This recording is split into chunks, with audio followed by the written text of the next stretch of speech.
I think so often we want a better life, but we don't necessarily have the resources or the means or the tools or techniques to get there.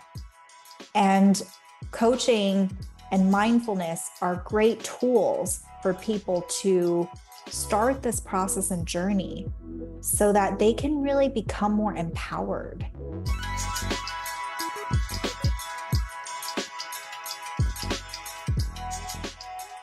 Hello, and welcome to Get Carried Away. And today I'm getting carried away with a doctor, Dr. Tsai.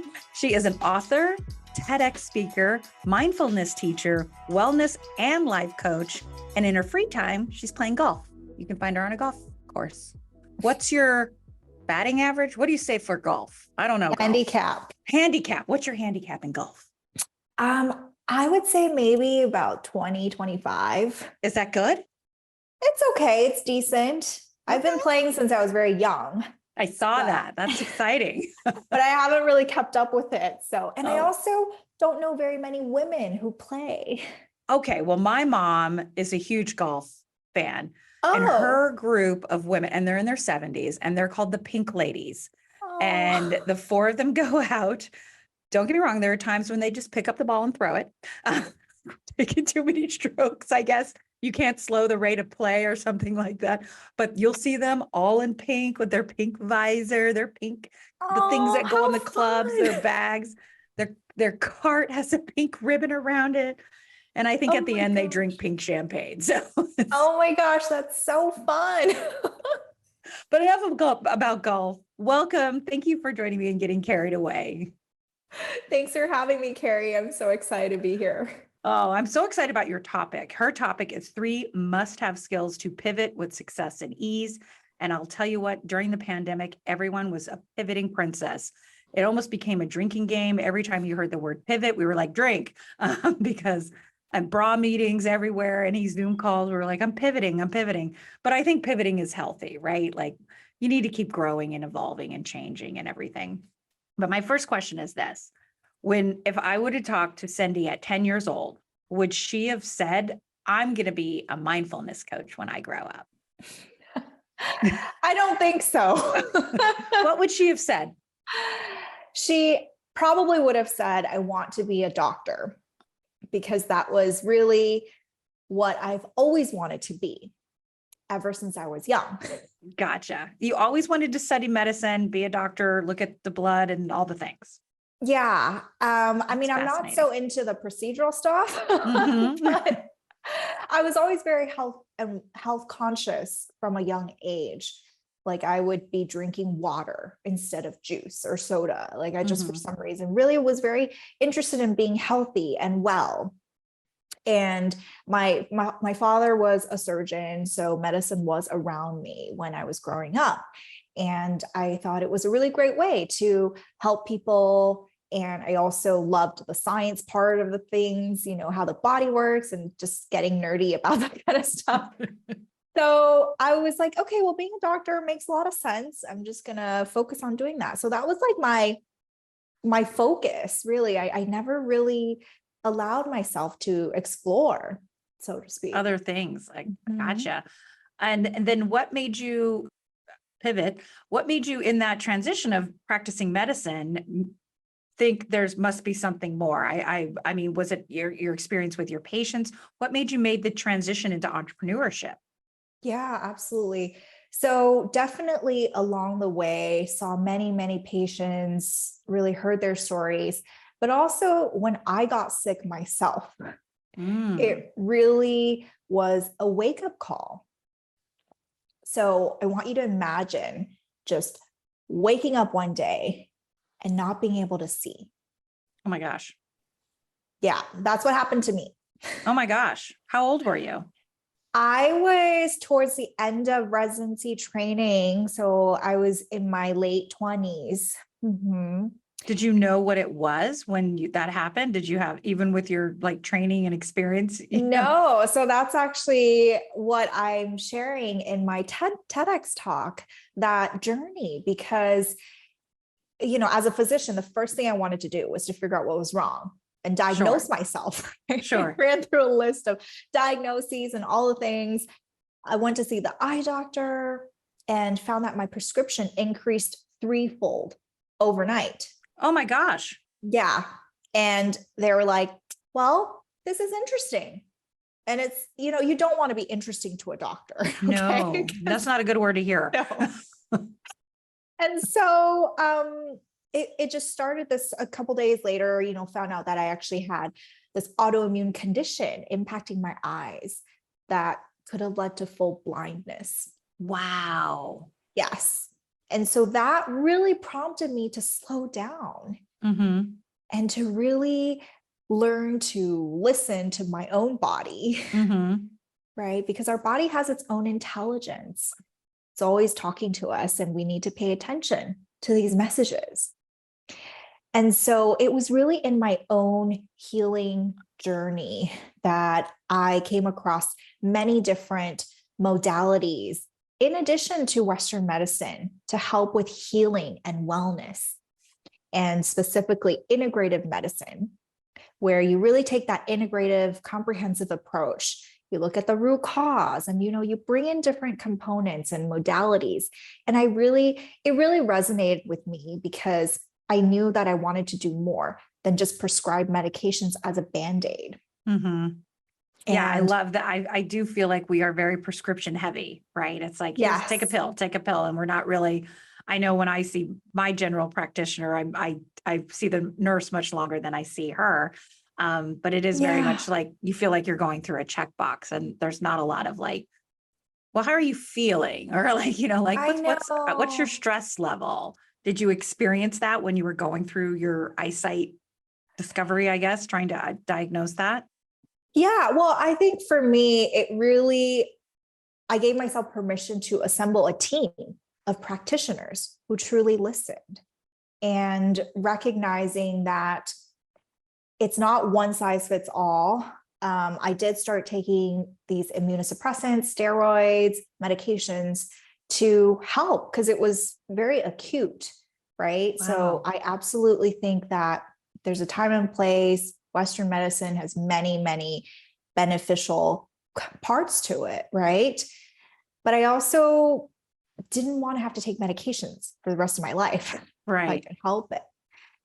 And so it really started this whole journey. I had always been into self-help, self-development, but I think that when I got sick myself, it really prompted me to dive deeper into my own journey of, well, what am I really doing? Is this what I want to do? All of these big questions. Sure. And thankfully have been able to recover and heal through working with all these different practitioners, specialists, all these things. And I'm incredibly grateful. And I know that I have so much experience, resources, and training, and want to be able to share this with others. That's incredible. And how long from that morning you woke up did you regain your sight? Well, I was able to, it got better definitely as soon as I started the medications. Within months, my vision had improved to my original prescription for almost there, but it was but then I was on the medications, right? Like as a way to tamper the inflammation and all the things. And so that's why in my TEDx talk, I share that the quick fix is not a fix. It's so true. It's so, so true. Now, can we find this TEDx talk? I'm hoping that it will be available by the time this episode is out. Amazing. I'll keep everyone posted. It happened September 24th in Riverside. Oh, that's so exciting. We'll definitely add it to the show notes here. When you get the link and everything, no matter whenever you get it, we'll definitely link it out to you, because it sounds like a really good story. So, and I don't want to spoil the ending. But yeah, she's seeing me right now. But I was looking at your website, and one thing that really kind of stuck out to me was this sentence, because I have felt this way many times. And you wrote, "I learned the importance of fulfilling my duty and how to maintain harmony regardless of my true feelings." And I feel like that is, not only have I felt that way, how much maybe as women, maybe as how we're raised, culturally, how we can easily just compartmentalize our own selves for the sacrifice of everyone else's happiness. What made you curious about that? How were you kind of like, had that light bulb moment? Because it took me a while to get to the point where I was like, I would stand in traffic at my own cost to make sure that everyone else was eating or whatever, like, Yeah. tell me about that part of growing. Was it when you were growing up in college? Mm-hmm. Yeah. Well, so I am the youngest of 4 daughters, and there's a huge age gap between me and my sisters. And I was actually unplanned. Oh, surprise. Yes. And growing up, I held on to this belief that I was an accident, that I was a mistake. And I think it really prompted me to develop this high achieving perfectionist tendency, right? Because it was almost like a way to prove my worth and prove my value to my family, to everyone around me. And I think it's common, right? Depending on culture, conditioning, also social media, the news, like everything, right? I think for women, we get all these messages all the time. And Constantly. so it really takes a pause to really notice this pattern, right? When you're constantly on this treadmill, chasing after that achievement, that raise, that title, right? Yeah. All the things. And then I think up to a certain point, you're like, I'm not happy. Mm-hmm. And for me, I think definitely my health crisis was a big part of this also. And also just when I finally finished medical training and had a great job, loved the people, my team, all the things, like things look great on the surface. Mm-hmm. But there would be moments where I would just not be that happy. Yeah. Did it take you a while to realize that you weren't happy? I think it was always there, but over time, the volume got louder. If that makes sense. Yes. Yes. Because when it's just like a little whisper, you kind of can just wave it off and you're like, distract yourself, do something else.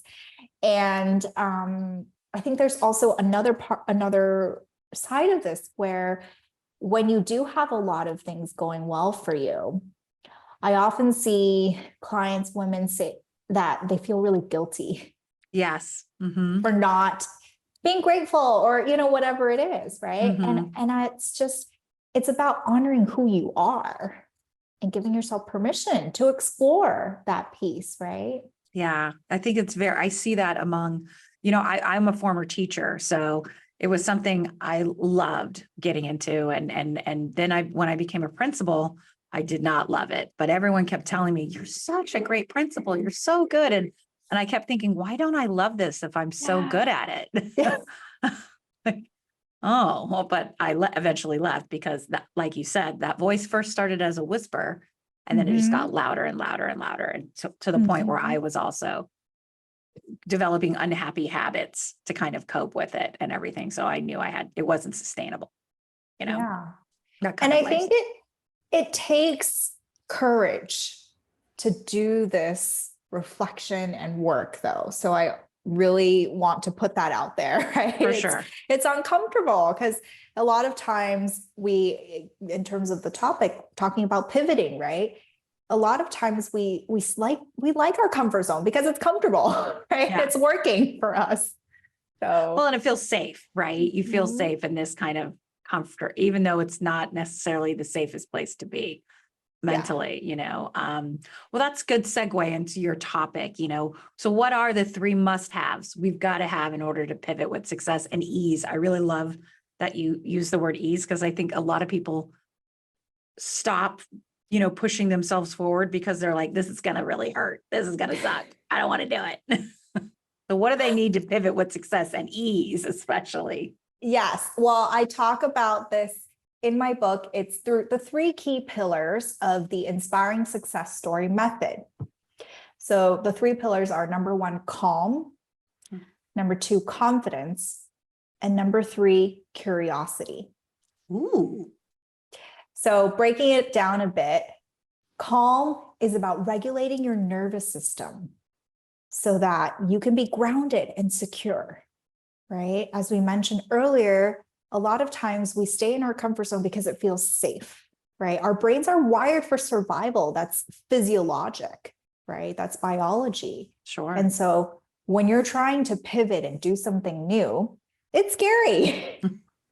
So your brain, your body is like, don't go there, right? It's dangerous. What are you thinking? Yeah. So it's about really learning these tools and techniques to help you stay calm, to really calm your system down so that you don't sabotage yourself, right? To stay in that comfort zone. And then confidence is about rewiring your brain to develop a strong sense of self-belief. So it's really about unlearning the old programming. We have had so many beliefs, right, fed to us along the way that we hold on to that has become a part of our identity. Mm-hmm. And when you're looking to pivot, depending on what it is, there's probably going to be a part of your identity that needs to be changed. Yeah. And so it's really important to be able to manage your mind, right? To really look at the beliefs that you have, especially about yourself, learning how to have your own back and to trust yourself no matter what, right? Knowing that when you pivot, it's not necessarily this like clear, straight path, right? No, it's not linear. I mean, I wish I could give you this like very nice little checklist and be like, do this in order, and then you'll get there. Right. No. So it's so important to be able to be confident in yourself and your abilities and to really trust that you have your own back, right? In all of this. And then the third part is curiosity, which is about really finding creativity and really reconnecting to your true self and wisdom and bringing the fun into everything. And I think it's so important to remind ourselves to have fun. Yes. Especially when we're going through new things, when we're experimenting, when we're trying to pivot, right? It's like when things aren't working, a lot of times we stay focused on the problem, right? And that actually just perpetuates this negativity, this problem, and this idea that it's never going to work out. And so instead, it's about bringing that lens of curiosity to really be open-minded, bringing in the mindfulness components, right? Being curious, being non-judgmental, and exploring to see what works for you, right? And being open to whatever comes up and really having fun along the way. So, yeah. I love that. Let me ask you this. What is somebody feeling? You know, what's like, what are they kind of like wrapping their head around, or like before they realize I got to make this pivot? Like, where are they at? Mm-hmm. Well, I think that everyone's journey is, of course, a little bit different. But I think a lot of times it's that sense of unease, right? It's unhappiness, it's exhaustion, it's stress, it's overwhelm. It's like, I mean, I really wish it wasn't like this, but the truth is that we don't usually like to change unless there's significant pain. So true. Yeah, right? And that's just how we're wired. Okay. So I think that a lot of times, you know, it takes a lot. And that's why from the medical side of things, I saw patients who, you know, I would see them every year for physicals, and they're super busy, right? And they like live their schedule to like the minute, right? And then they come in, right? And it's like, okay, done. Check that off the list. And then and I'm like, great, you know, wanting to talk more and whatever. And they're like, oh no, I'm fine, right? Like dismiss it and all these things until maybe a lab result. Maybe they just like, you know, having like high headaches blood every pressure, day. yeah, or Yeah. panic Like, attacks, or exactly. And so I do think our body is always communicating with us. It's sending us messages, right? Dropping hints here and there, because the mind and the body are not separate. yes, It's all connected. I love that, and I think a lot of time you're right. It's like in a case, once we're in an emergency, oh, I can't breathe. Oh, I'm having a panic attack, or my blood pressure's up, or I've all of a sudden gained 15 pounds. Where did these come from? Like, where we're like, okay, kind of like shocking ourselves back. Now, when someone comes to work with you, I notice you're very much in for not only the physical side, but the mindfulness side, the whole mindset of things. Do you infuse that in your practice when you work with your clients? So currently, in terms of my coaching practice, I focus more on the mindset piece and bringing in various tools and techniques with mindfulness, wellness, things like that. Since coaching is not medical advice, Right. So I'm not directly somebody's physician. Gotcha. Yeah. So then what made you want to become a coach? Was it like you wanted to focus more on the mindfulness of your clients? Did you see the need for that? What kind of like sparked that joy to do that?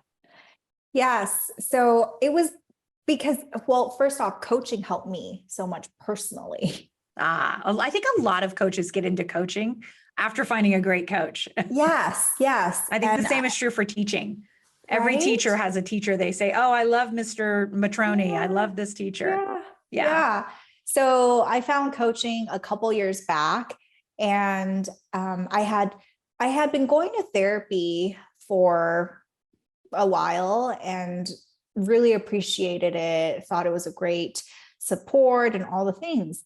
And then I started noticing coaching, and I was like a lot of people are talking about coaching. I was like, what is this coaching thing? Right? Everyone's like raving about it and all the things. And so I finally decided to work with my first life coach, and who was also a mindfulness teacher. Love that. And so she was really helpful in teaching me a lot of different tools, techniques, and I really saw a dramatic shift in my overall health and well-being, and also my perspective on life. And the people around me noticed, and since I'm so into self-help, self-development, I was like, I got to get it. I want to become a coach and help others, because I think so often we want a better life, but we don't necessarily have the resources or the means or the tools or techniques to get there.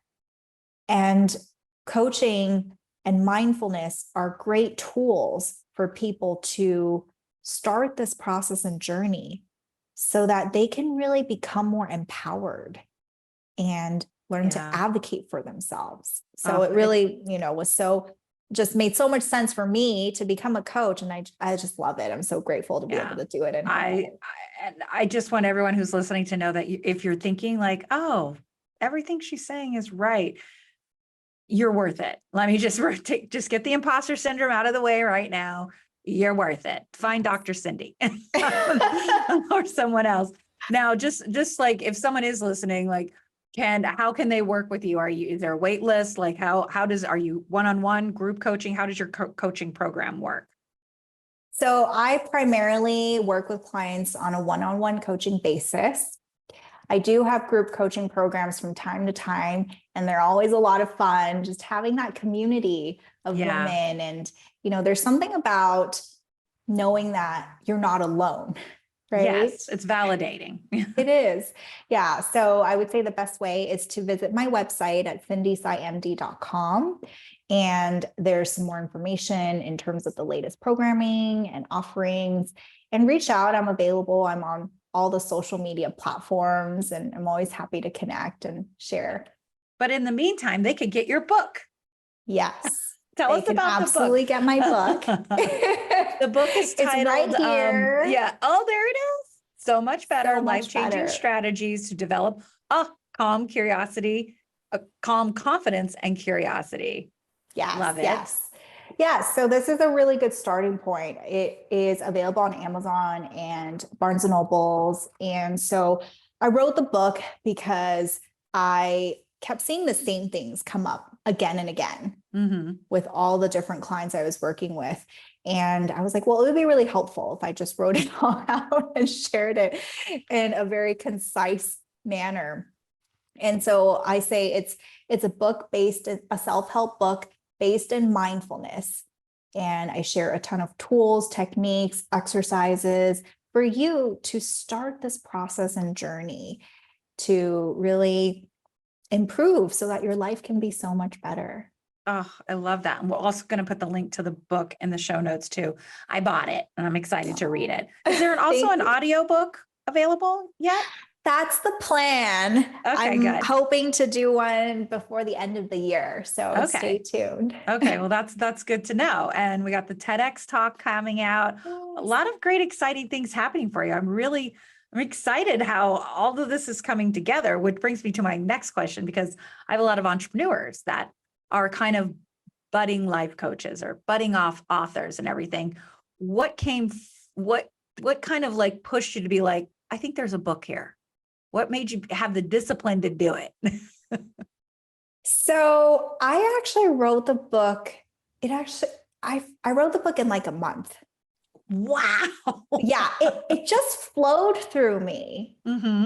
And I think that there's always, I would say, I talk a lot about how we can live our best life with ease. And I think to do that, you have to be really fully aligned with who you really are, right? Being authentic, knowing what you like, knowing what you don't like, having boundaries, saying yes, saying no, and being okay with it.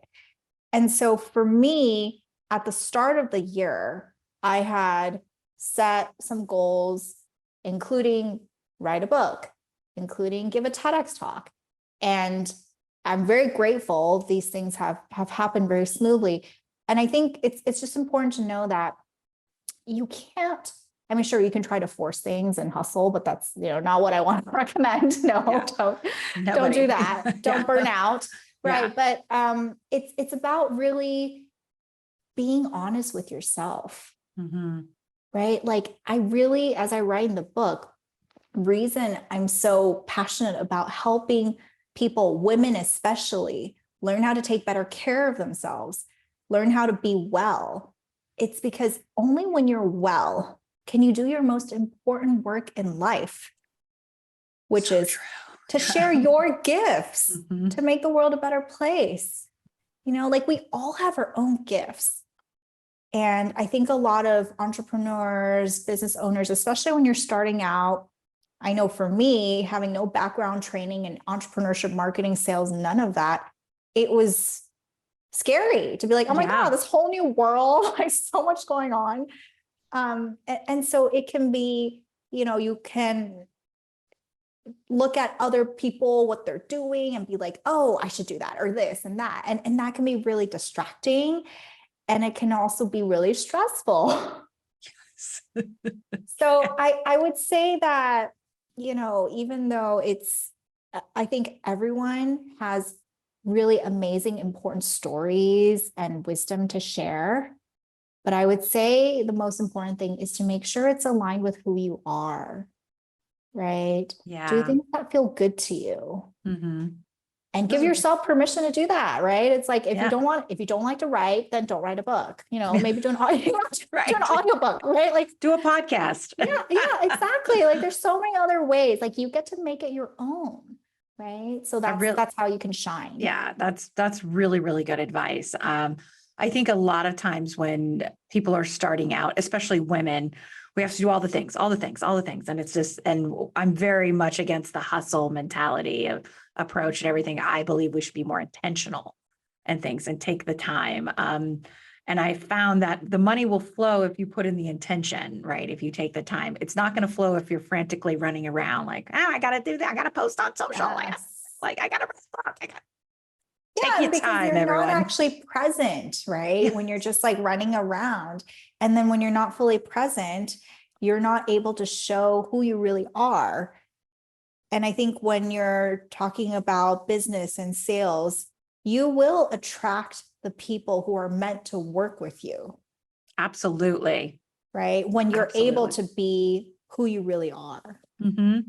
I completely agree. I think also what you're seeking is seeking you, partner, whether it be partnerships, collaborations, anything, a new friend, a new spouse, whatever, not new, maybe, maybe the spouse, whatever your jam is. Whatever works. Yeah, exactly. Whatever you are, what stage in life, make yourself a priority. I think this has been really, really great. And I want everyone to dive in deeper to Dr. Cindy's advice. I like that I call you Dr. Cindy. I should probably call you Dr. Cindy Tsai. Sorry. But we're best friends now, everyone. So I love it. But before we go, we always get carried away. First off, find the book at Amazon. We're going to put that in the show notes as well.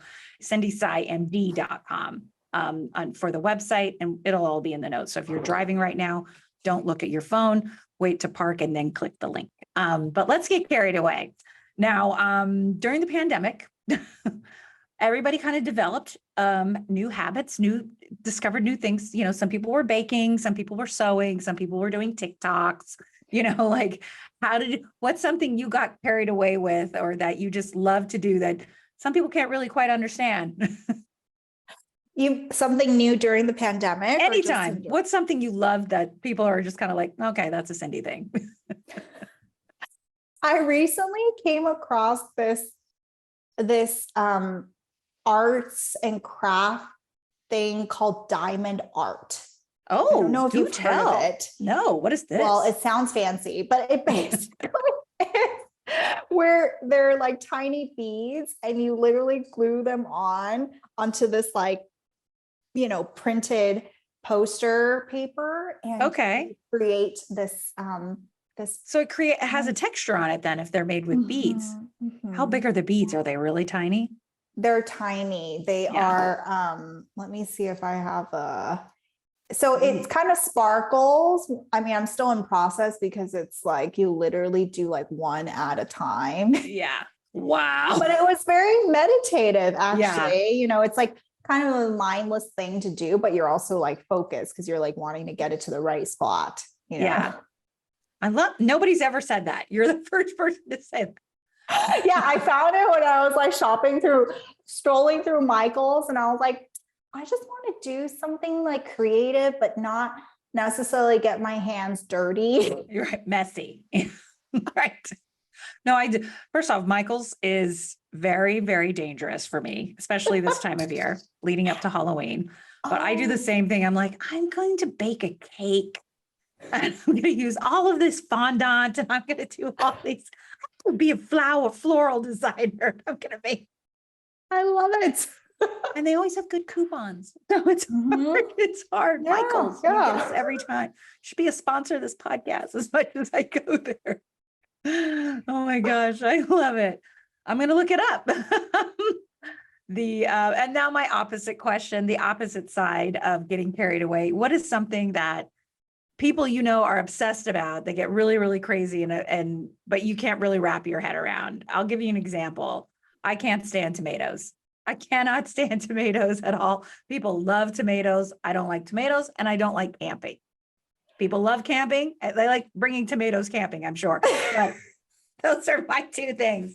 No camping, no tomatoes, and definitely not together. Any kind of tomato? No tomatoes. Mm-mm. That's so interesting. I actually have a friend who cannot do tomatoes and ketchup. That's like I could do tomato sauce, like on pizza. Okay. That I'm okay with, but like a raw, not like actual, yeah. Oh, no. Beefsteak, tomato. Oh. In terms of food, I would say olives are not my thing. Yeah, I'm with there are people who like that. I also don't like camping, so we're on that. We won't be going camping together. Star Wars. Not a fan. I've never watched any Star Wars movies. And yeah, I'm like, great. And people are obsessed with Star Wars. Are so into it. Yeah. There's entire worlds at Disneyland built around Star Wars. A whole marketing machine. I have seen all the movies. I grew up watching Star Wars, but then my son all of a sudden became involved, and I was like, oh yeah. Some people have said Star Wars before that, or Marvel, the Marvel universe of all Captain America. Like they don't get it. Don't get it. Well, that was really great answers. I love that. What's the other? Shoot. See, I don't watch, never mind. It might come to me, but I was going to say there's that other HBO show that everyone loves. Game of Thrones. Yeah. So I've never seen it. Yeah. That was a big one. A lot of people have actually said Game of Thrones. I don't get it. It's really violent. It's a lot. I hear it's a good show though, but I don't, not my jam either. So that's a couple of things we have in common. We're not going to go camping. We're going to be in a posh hotel room. You're going to work on my mindset. Full side. Not going to watch Game of Thrones. No tomatoes or olives. Full side. Well, thank you so much for coming and being my guest. I really appreciate you taking the time. Again, any way you want to get in contact with Dr. Cindy will be in our show notes, as well as if you are watching this on YouTube, please like, subscribe, comment, give us your feedback. If you have a question, write it in the comments and we'll make sure to send it over to Cindy. Thank you, Cindy. Thank you so much for having me.